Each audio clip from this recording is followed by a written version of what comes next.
I'm starting from 806.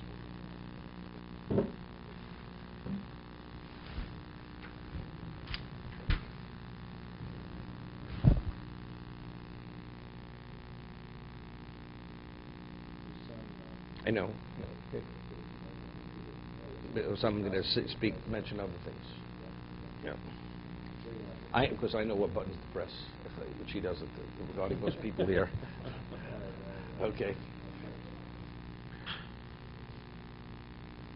Okay, we'll start 806. We're in the middle of the top paragraph. We're speaking about the true aesthetic, the true Porush.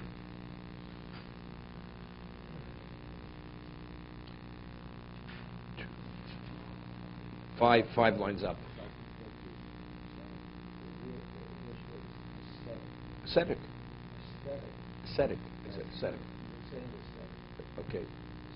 No, I know aesthetic means something else. Ozid Mavoyov.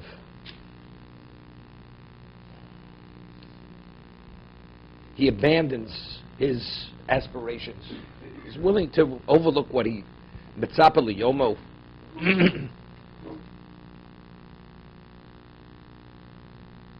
He waits for his day.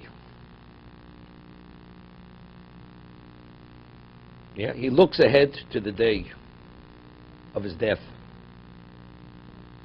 What does that mean? What, he can't wait to die? What if he looks? So you could say maybe he thinks about the day of death. You know, you should, as it says in Kitab, you should do tshuva the day before you die. So if you think about the day of your death, your record is always going to be a more perfect record. Omer v'oseh. He says and he does. He says and he does. Whatever he says, he carries it out. This famous story of Rabbi Kalatsky. No. Famous story of Rabbi Kalatsky. He was a Rav before he came to New York. He was a Rav in Toronto.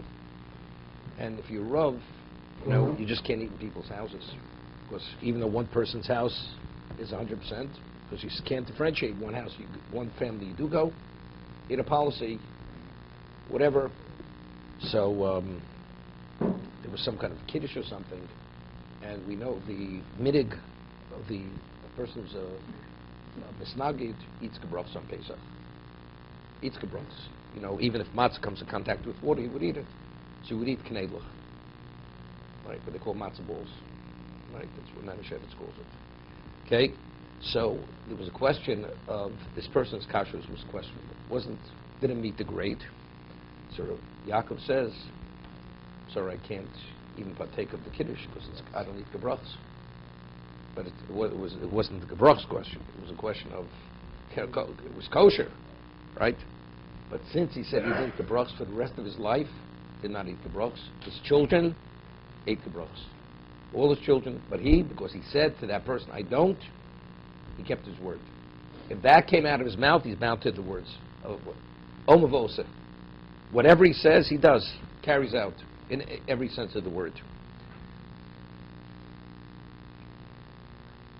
I had a case just recently when I was in Israel now. A certain person, he's not 100%, and he came to me a few years ago, and he asked me for something financial.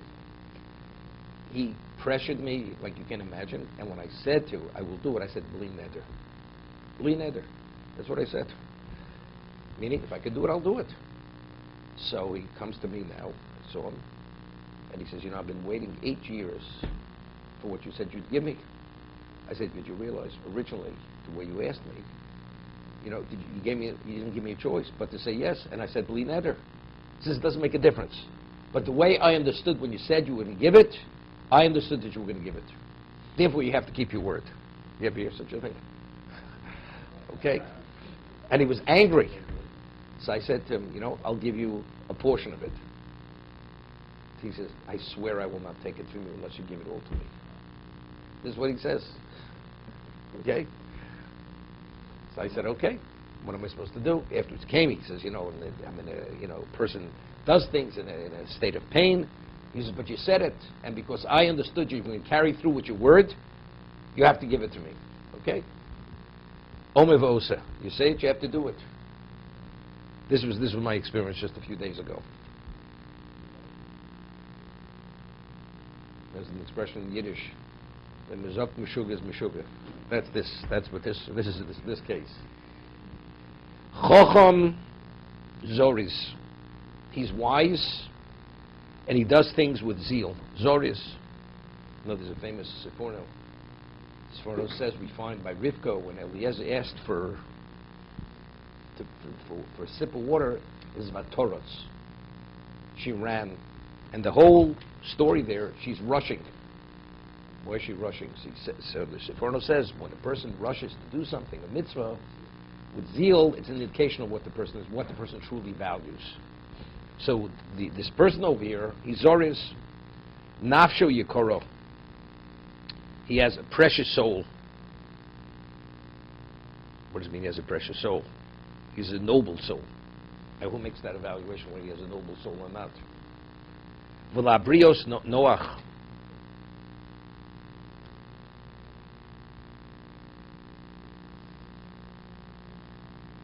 He's pleasant to people.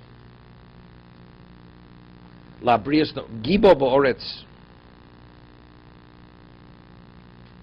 He says he's a hero on the earth. Meaning he's seen as a special person. Nitzol B'Kognus. He's above reproach. Nobody has a bad word to say about him. Kognus. Like somebody would say, you know, there's a famous Rabbeinu Yonah. It says, Kur Labazel. How do you test the purity of iron? You put it through a smelter. How do you test Mitzraf Lekesef? How do you test the purity of silver? Put it through its smelter. It's called a crucible. And how do you test the purity of a person? Ish lefi malolo. Each man according to his praise. Those are words of Mishlei, Shlomo Melech. He says, Nitzel mikol gnus. He's above reproach. So Rabbeinu Yonah explains, what does it mean, ish lefi malolo? Does it mean to say the way people praise him? Is that ish lefi malolo? Or does it mean what he praises? So Rabbeinu Yonah says, Shlomo cannot mean the way other people praise him. Because if you have a corrupt society, you see what they praise and what they esteem, what they revere. No, but I'm not saying that. What a society, go on the street. What do they say about who knows what this person is? You know, what they say that's what special is. So Rabbeinu says, you have to hear what the person himself praises. What does he speak about? Does he praise the material? Does he praise the spiritual? Person, he says, goes through the motion of being a tzaddik, but all he talks about is material. He says his essence is material. He's a physical person. It happens to be coincidentally, he happens to be involved with spirituality, but that's not his essence. And another person who's not the tzaddik, but he praises spiritual ideals and values, it's coincidentally he's not a tzaddik, but his essence is a tzaddik. That's Rabbeinu Yonah. That's ish lefi malolo. So Raputna cites this in one of his Sorim, and he writes something very, very strong. He says, you have a person, he's a so-called Rosh Hashiva. Rich man comes into his office, gets all excited. A great Talmud Chacham comes in, takes it with a grain of salt. He says, ish lefi malolo, as Raputna writes. Each man according to praise. This man, he may be coincidentally a Rosh Hashiva, but his essence Torah, if his essence of Torah, he'd be minimally as excited about the Talmud Chacham as the rich man coming in. So why is he getting up? Why is he getting all excited when the rich man comes in? He says, that's ish lefi malolo. That's what he writes in the Sefer, in the Pachad Yitzchak. Okay? This famous story, Shmuel Salant, Shmuel Salant was a Rav in Yerushalayim from about 1855 till the early part of the 20th century. And he was, came from this, his father-in-law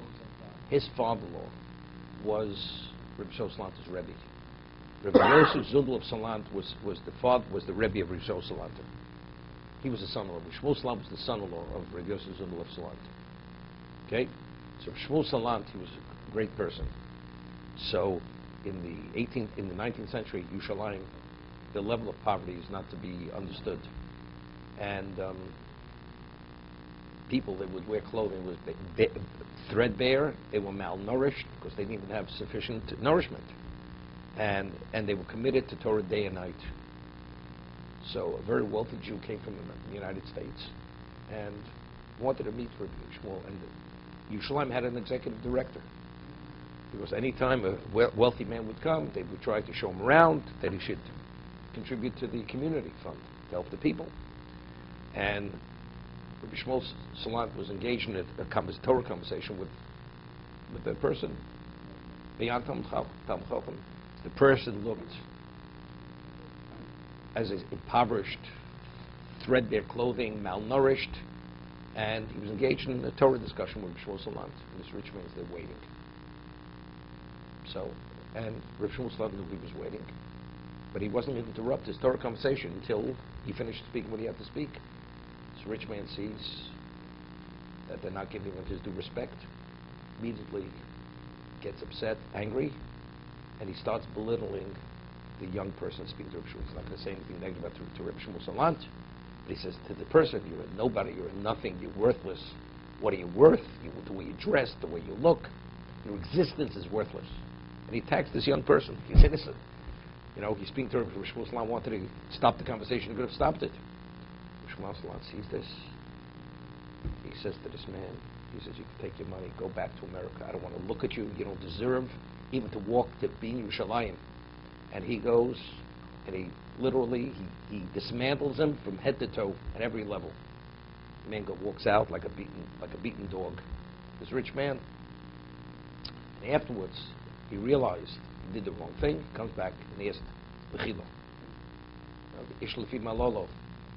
to go and disgrace Torah because we're going to put money in jeopardy, there's no way. He's not going to tolerate it. This is ish lefi malolo. Another person says, sometimes you have to swallow your pride. Circumstances. No, there's no swallowing your pride here. That's bizoyin Torah. Even though the Gemara says that Talmud Chacham Shmochel HaKavod HaKavod HaMochel was a famous Trumas Hadesh of bizoyin Torah. Disgrace of Torah, but Talmud Chacham is not permitted to waive.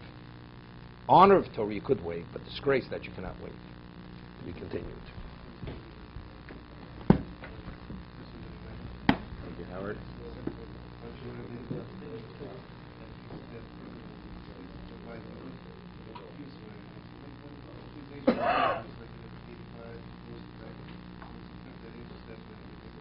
What was he said he would, or? Oh. But he said maybe. He didn't say he would. Sounds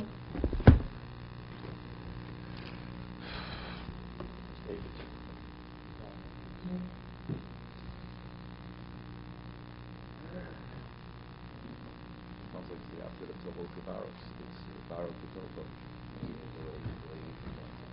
Yeah. 100%. That's Talmud Chacham. You just think the essence of what a person is.